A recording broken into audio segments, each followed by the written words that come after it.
Pada kesempatan hari ini saya ingin melaporkan beberapa hal perkembangan penanganan pandemi COVID-19 khususnya di wilayah Jawa Bali. Dalam kesempatan hari ini saya perlu menyampaikan bahwa tujuan dan arah kebijakan pemerintah dalam penanganan pandemi COVID-19 hingga hari ini tetap dipegang secara konsisten. Namun strategi dan manajemen lapangan harus dinamis, menyesuaikan permasalahan dan tantangan yang ada. Mungkin hal ini sering dibaca sebagai sesuatu yang sering berubah-ubah. Justru itulah yang harus sama-sama kita lakukan untuk menemukan kombinasi terbaik antara kepentingan kesehatan dengan kepentingan perekonomian bagi masyarakat Indonesia. Dalam ratas hari ini, Presiden mengingatkan kami semua para pembantunya agar terus menerapkan prinsip kehati-hatian akibat lonjakan kenaikan kasus ini. Untuk itu, pemerintah hari ini terus memonitor jumlah pergerakan kasus konfirmasi secara harian. Selain itu, pemerintah juga melihat beragam aspek seperti angka keterisian rumah sakit, jumlah vaksinasi di daerah. Hal ini dimaksud agar langkah cepat dan terukur yang selalu diminta oleh Presiden dapat benar-benar dilakukan dengan baik, dan bila hal ini terjadi hal-hal yang tidak diinginkan dan kondisi yang semakin memburuk, kita bisa mengambil langkah-langkah yang cepat dan terukur. Segala langkah yang disiapkan tentunya penuh dengan perhitungan, berdasarkan data-data lapangan, bermasukan dari berbagai ahli di bidangnya. Kami mendiskusikan dengan beberapa epidemiolog terkenal kita dari Universitas Indonesia, dari Gajah Mada, UGM, dari Airlangga, dan juga dokter-dokter asosiasi 5 asosiasi dokter. Sehingga keputusan yang diambil itu dalam proses pengambilan keputusan itu benar-benar kita beranjak dari data dan keadaan di lapangan. Data yang kami himpun dari berbagai sumber menjelaskan bahwa sebenarnya tingkat rawat inap Omikron di beberapa negara seperti Amerika Serikat, Israel, Afrika Selatan maupun di Inggris sepertiga kali lebih rendah dari Delta. Namun jumlah rawat inap di negara tersebut jauh lebih tinggi dikarenakan jumlah kasus di negara tersebut meningkat hingga lebih dari 3 kali yang dibandingkan dengan Delta. Dari data tersebut kami mencoba menganalisa bahwa jumlah rawat inap rumah sakit Indonesia dapat lebih tinggi dari Delta apabila kasus harian meningkat lebih dari 3 kali. Seperti tahun lalu kita lihat hampir 56.000, bisa saja nanti 3 kali dari itu bila kita tidak berhati-hati. Namun hingga saat ini kami masih memperkirakan angka tersebut kecil kemungkinan terjadi. Karena berbagi simulasi model yang kami susun dengan para pakar, angka ini masih jauh. Dan kita tidak perlu khawatir mengenai berlebihan, tetapi kita tetap super waspada. Hari ini kasus konfirmasi per tanggal 30 Januari 2022 masih berada di angka 1/5, saya ulangi di angka 1/5 dari puncak Delta pada Juli tahun lalu. Selain itu, jumlah yang rawat di rumah sakit Indonesia saat ini masih sangat cukup aman, yakni 1/10 dari puncak Delta. Estimasi kami lakukan sebagai langkah mitigasi apabila terjadi keganasan dari Omikron ini. Kementerian Kesehatan telah menyiapkan fasilitas kesehatan yang sangat memadai, jauh lebih bagus dari tahun yang lalu. Teman-teman media dan seluruh masyarakat Indonesia yang saya cintai, hari ini pula saya sampaikan bahwa kasus COVID-19 di Jawa Bali terus meningkat, namun terdapat juga penurunan kasus harian dalam 7 hari terakhir ini. Dan ini juga seperti anomali yang kami lihat. Meski kami akan terus mengamati perkembangannya dalam 1 minggu ke depan, saat ini kasus konfirmasi masih didominasi oleh Provinsi Jakarta, DKI Jakarta. Namun dalam beberapa hari terakhir, kasus konfirmasi juga mulai terdeteksi dan naik cukup signifikan di provinsi lain di Jawa Bali. Saat ini juga positivity rate sudah berada di atas standar WHO, yaitu 5%. Hal tersebut didorong oleh positivity rate PCR test yang telah mencapai 24%. Jumlah orang diperiksa dan dites secara harian juga meningkat cukup signifikan dibandingkan beberapa waktu yang lalu. Ini saya kira kerja keras TNI Polri dan BIN yang perlu kita apresiasi. Untuk itu pemerintah terus menghimbau kepada masyarakat agar tidak perlu takut untuk segera melakukan pemeriksaan tes antigen maupun PCR apabila merasakan gejala flu dan batuk. Hal ini dilakukan semata-mata untuk dapat segera mengetahui kondisi pasien dan melakukan perawatan sehingga memutus mata rantai penyebaran COVID-19. Selain itu, kasus kematian harian di Jawa Bali juga meningkat yang didorong oleh Provinsi DKI Jakarta. Sementara wilayah lain di Jawa Bali masih dalam keadaan yang cukup rendah. Berdasarkan data yang kami temukan dari 27, saya ulangi ya, 27 pasien yang mengalami gejala berat atau sedang, 59% diantaranya memiliki komorbid. Jadi saya minta teman-teman yang punya komorbid hati-hati. 30% lansia. Ya, 30% lansia. Jadi yang sudah umur-umur seperti saya itu supaya super hati-hati. Dan 63% belum vaksin lengkap. Jadi Anda yang belum divaksin, Anda menjadi sasaran cukup hebat dari Omikron ini. Jadi kalau ada terjadi sama saudara-saudara yang tidak patuh pada ini, saya pikir Anda sendiri harus bertanggung jawab mengenai itu terhadap diri sendiri. Selain itu, sebagian besar kematian disebabkan oleh penyakit bawaan atau komorbid atau lansia dan juga yang belum divaksin lengkap. Jadi Anda yang belum divaksin lengkap itu mempunyai peluang juga untuk untuk dapat mengalami hal yang sangat tidak baik. Untuk itu pemerintah terus meminta kepada masyarakat yang belum melengkapi vaksin agar dapat melengkapinya.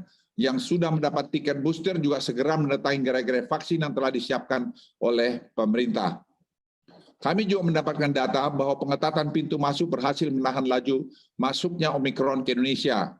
Namun perlu ada perubahan strategi seiring dengan lebih tingginya kasus akibat transmisi lokal. Untuk itu pemerintah mengubah aturan karantina 7 hari menjadi 5 hari.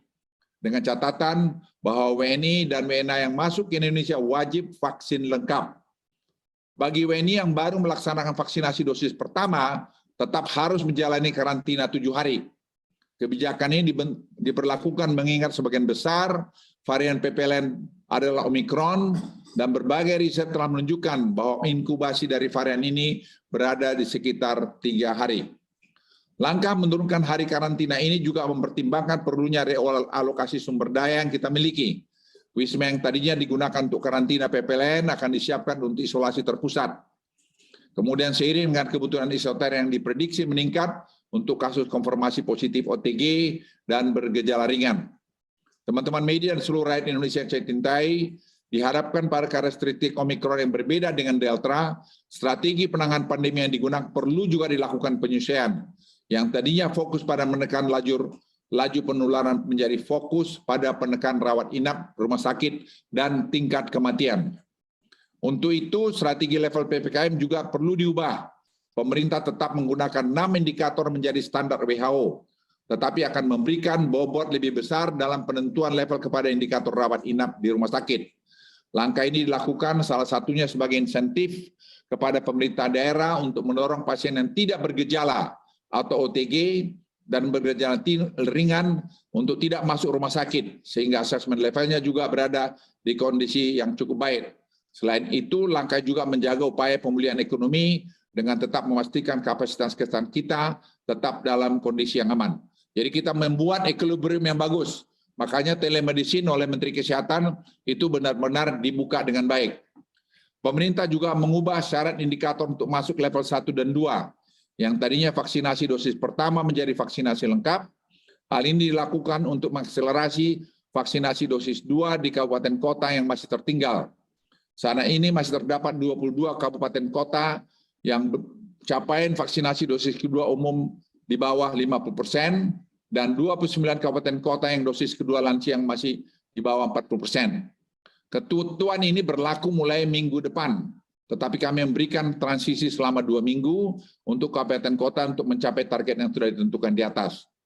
Dengan menggunakan asesmen terbaru ini, perubahan level kabupaten kota dapat dilihat rinci pada Imendagri Jawa Bali akan diterbitkan hari ini. Teman-teman media dan seluruh rakyat Indonesia yang saya cintai, hari ini pemerintah juga menyampaikan bahwa akan membuka kembali pintu masuk internasional di Bali pada tanggal 4 Februari 2022. Hal ini dimaksud untuk menggencarkan ekonomi Bali yang sudah cukup terdampak akibat pandemi ini. Namun kami akan tetap melakukan pembukaan secara bertahap, bertingkat, dan berlanjut. Pembukaan pintu masuk Bali hanya diperuntukkan bagi PPLN non-PMI. Selain peraturan karantina, tetap mengikuti edaran surat mengikuti edaran surat edaran yang berlaku.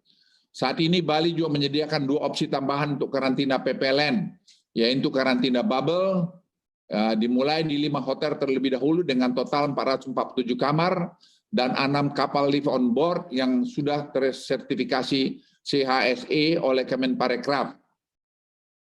Masyarakat Indonesia saya cintai, saya banggakan, pandemi yang terjadi beberapa tahun belakangan ini telah mengingatkan kita akan peduli kepada sesama.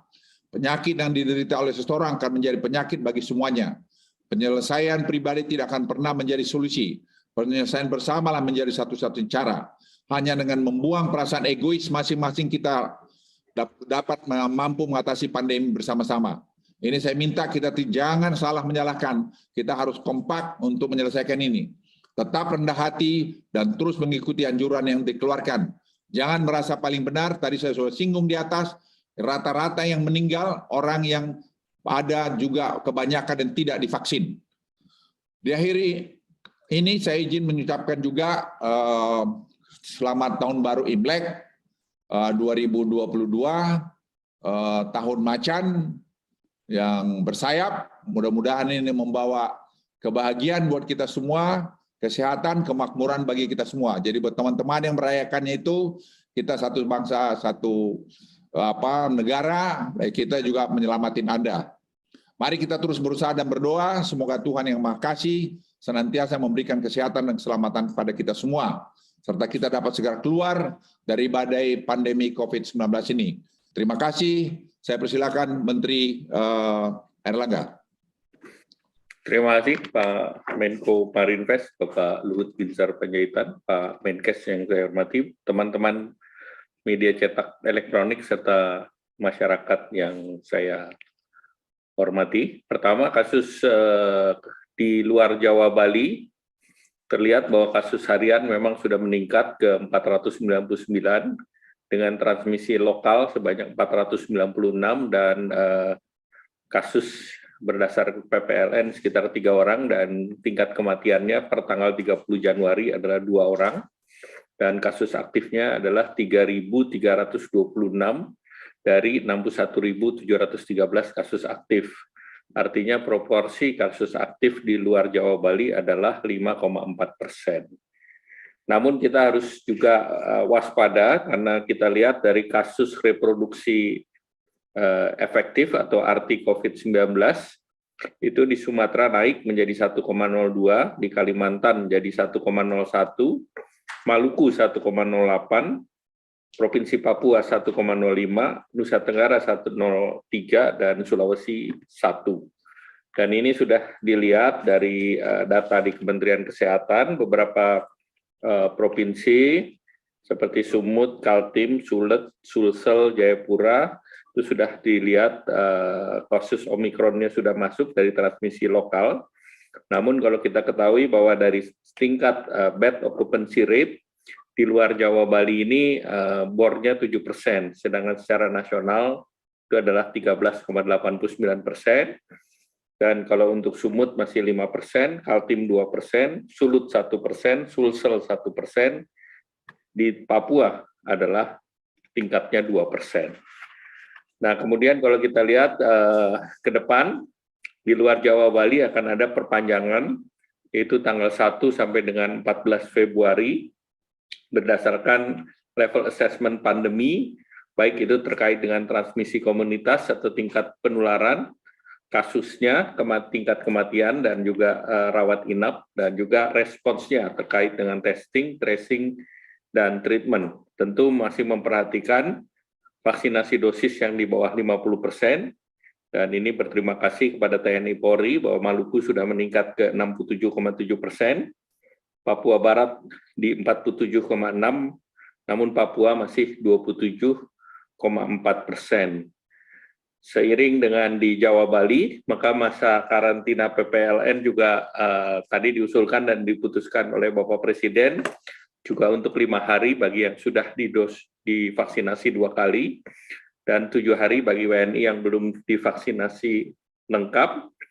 Dan tentunya terkait dengan kebijakan isolasi mandiri, tadi diusulkan 5 hari untuk pasien tanpa gejala, dan khusus untuk Batam, Bintan, Karimun, itu PPLN akan masuk dengan regulasi yang sudah ditetapkan oleh Satgas, kemudian juga SK Gubernur Riau tentang kawasan pariwisata bersama skema daripada travel bubble-nya, dan juga Dirjen Imigrasi tentang bebas visa kunjungan khusus wisata dalam rangka travel bubble di kawasan Batam, Bintan dari Singapura, dan tentunya dipersiapkan adanya ferry yang akan ditingkatkan jumlahnya menjadi 2 di awal bulan Februari, itu baik ke kawasan Nongsa maupun kawasan Lagoy, dan mungkin sesudah travel bubble yang diputuskan hari ini 5 hari,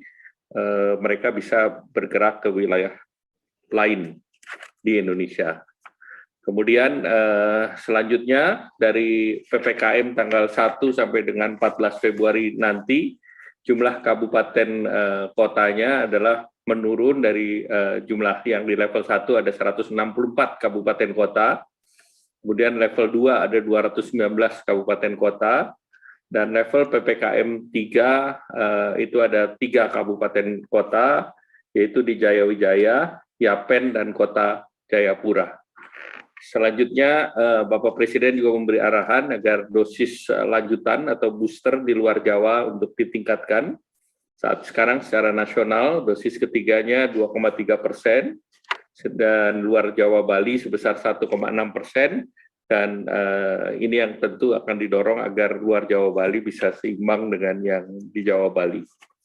Selanjutnya terkait dengan kebijakan perekonomian, tadi arahan Bapak Presiden agar kegiatan-kegiatan yang terkait dengan pemulihan ekonomi, baik itu di sektor kesehatan, kemudian perlindungan sosial, dan dari sektor perekonomian, ini untuk terus didorong front loading di kuartal pertama ini. Regulasi terkait dengan PPNBM ini terus difinalisasi dan mungkin dalam waktu dekat ini akan keluar, baik itu yang untuk sektor otomotif, kemudian sektor properti, maupun juga perlindungan sosial yang pembantuan pedagang kaki lima, warung, dan nelayan. Nah, tentu kita juga perlu untuk meningkatkan serapan anggaran, karena ini tentu akan terkait dengan akan adanya Susenas di bulan Maret-April tahun ini. Demikian, terima kasih. Wassalamualaikum warahmatullahi wabarakatuh. Terputar, Pak. Ya. Rekan-rekan sekalian, wartawan, Pak Menko Marinvest, Pak Menko Ekon yang kami hormati, Assalamualaikum warahmatullahi wabarakatuh. Meneruskan dari arahan dari Pak Menko, kami ingin sampaikan Bapak Ibu, yang pertama adalah bahwa kasus Omikron ini masih banyak ketidakpastiannya. Ya, di Amerika kita melihat bahwa mereka puncaknya sempat 800.000 per hari dibandingkan dengan Delta 250.000 per hari. Di Prancis kita lihat puncaknya sekarang masih terus naik di 360.000 kasus per hari dibandingkan dengan Delta 60.000 per hari. Negara yang mirip dengan kita, Brazil, sekarang juga masih naik di kisaran 190.000 per hari dibandingkan dengan puncaknya Delta 80.000 per hari. India sekarang 310-an ribu per hari dibandingkan Delta 380.000 per hari. Jepang 65.000 per hari, sedangkan Delta 25.000 per hari. Jadi Bapak Ibu, yang pertama yang kami ingin sampaikan bahwa penularannya ini tinggi sekali dan Indonesia pasti akan mengalami ini. Jadi kalau puncaknya kita dulu pernah 57.000 per hari, kita mesti siap-siap dan hati-hati dan waspada, tidak perlu kaget kalau melihat di negara-negara lain itu bisa 2 kali sampai 3 kali di atas puncak Delta. Kita masih belum tahu berapa puncaknya akan terjadi di Indonesia, yang perkiraan kami akan terjadi di akhir Februari. Tapi tadi kami sudah sampaikan bahwa di negara-negara lain bisa 3 kali sampai 6 kali dibandingkan puncaknya Delta, di mana puncaknya Delta di Indonesia 57.000 kasus per hari. Ya, oleh karena itu, yang pertama kami minta, tolong tetap waspada, tolong tetap hati-hati. Kalau tidak perlu sekali berkerumun atau mobilitas, ya kita kurangi. Karena nanti dampaknya akan mudah tertular dan menularkan ke orang lain. Yang kedua yang kami sampaikan, memang datanya juga sekali lagi masih banyak yang belum kita ketahui secara pasti. Di Afrika Selatan jumlah yang masuk rumah sakit jauh di bawah Delta. Di Inggris jauh di bawah Delta. Di Amerika secara persentasi kasus aktif di bawah Delta. Tetapi secara nominal jumlah orang yang masuk rumah sakit lebih tinggi dari Delta. Di Prancis demikian juga. Secara persentasi di bawah Delta yang masuk rumah sakit, tapi secara nominal sudah sama dengan Delta dan kasusnya masih menaik. Jadi kembali lagi Bapak Ibu melihat kasus seperti ini, karena banyak ketidakpastiannya, lebih baik kita hati-hati, kita waspada, kita tidak usah jumawa, protokol kesehatan, hindari kerumunan, dan kalau bisa lakukan secara mobilitasnya di rumah lebih baik dilakukan di sana, ya, karena kemungkinan kasusnya akan naik sampai akhir bulan. Nah, kemudian hal kedua yang kami ingin tekankan, di rumah sakit kita sudah lihat, yang masuk di rumah sakit 85% lebih sudah sembuh, ya, yang kasusnya berat, sedang atau kritis yang membutuhkan oksigen itu sekitar 8%-an sampai 10%-an. Jadi 90% yang masuk rumah sakit di kita itu umumnya tanpa gejala, sekitar 35 sampai 40%, dan bergejala ringan, itu sekitar 50%-an.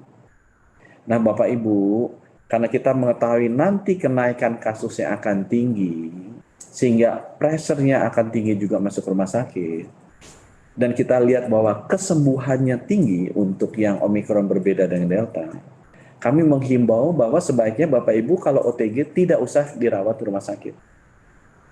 Di rumah saja.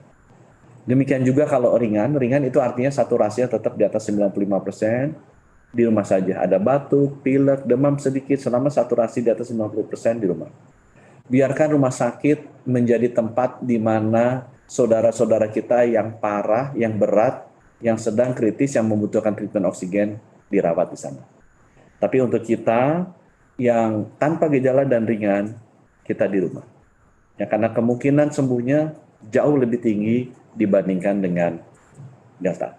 Jadi ini hal yang kedua saya sampaikan, bahwa tingkat kesembuhannya jauh lebih tinggi dari Delta, ini juga lebih ringan, sehingga Bapak Ibu tidak usah khawatir kalau misalnya terkena tanpa gejala atau ada batuk, pilek sedikit, demam sedikit, tapi saturasinya masih di atas 94-95%, dirawat saja di rumah.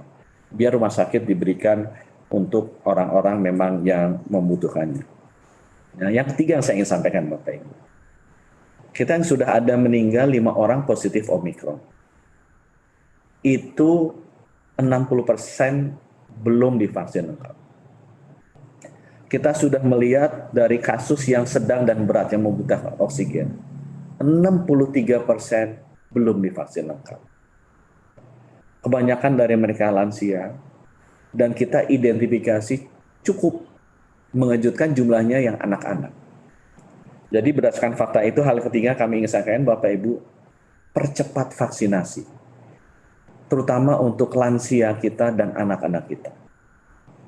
Lindungi mereka. Kewajiban kita untuk melindungi orang yang belum divaksinasi agar segera divaksinasi, terutama lansia dan anak-anak. Karena 60% yang meninggal itu belum vaksin lengkap, dan 63% yang masuk bergejala sedang dan berat membutuhkan oksigen itu belum divaksinasi lengkap. Tolong prioritas berikan vaksinasi ke yang belum menerima vaksinasi, terutama lansia dan anak-anak. Hal keempat yang kami ingin sampaikan, bahwa kita sudah memastikan bahwa obat-obatan itu lengkap. Kalau tanpa gejala, Bapak Ibu cukup dengan vitamin. Kalau ada gejala, bisa dengan obat anti panas, dan lewat telemedicine bisa juga membeli obat antivirus. dan 5 organisasi profesi sudah menyarankan antivirus yang di-endorse oleh organisasi profesi para ahli kedokteran adalah Avigan atau Favipiravir dan Molnupiravir. Ini juga yang nanti akan kita berikan dan kita sudah siapkan lebih dari 20 juta dosis. Tapi ini harus dengan resep, Bapak Ibu ya. Kalau yang antivirus harus dengan resep. Jadi Bapak Ibu tidak bisa beli sendiri dan sebaiknya jangan. Kalau Bapak Ibu beli nimbun di rumah, kasihan orang lain tidak dapat. Ya biarkan nanti kalau ada konsultasi dengan dokter atau telemedicine, kalau memang dibutuhkan obat-obatan antivirusnya, kita sudah siapkan lebih dari 20 juta dosis Favipiravir atau Avigan dan Molnupiravir. 2 itu obat antivirus yang disetujui oleh organisasi profesi. Ya, dan Bapak Ibu tidak usah khawatir karena jumlahnya cukup banyak. Kami harapkan mudah-mudahan dengan semua yang sudah kita lakukan tadi dan pesan saya, waspada, tetap hati-hati, batasi mobilitas, jangan terlalu agresif bergerak kemana-mana. Hal yang kedua, kalau misalnya terkena itu OTG dan ringan atau saturasinya di atas 95%, tinggal ke rumah. Biar rumah sakit diisi oleh orang-orang yang memang membutuhkan oksigen, yaitu sedang, berat, dan kritis, atau orang-orang khusus komorbid, lansia, atau belum divaksinasi.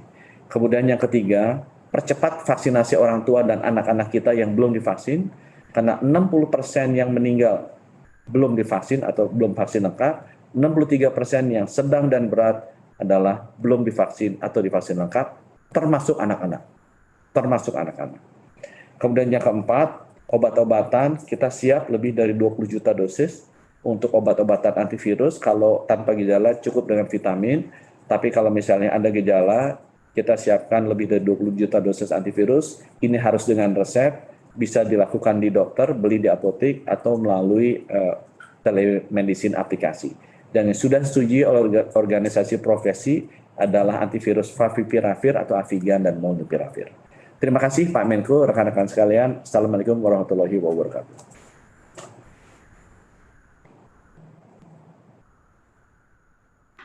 Waalaikumsalam warahmatullahi wabarakatuh. Terima kasih Pak Menko dan Pak Menkes atas penjelasannya Bapak. Demikian Bapak. Cukup teman-teman media Bapak. Terima kasih Bapak. Ya.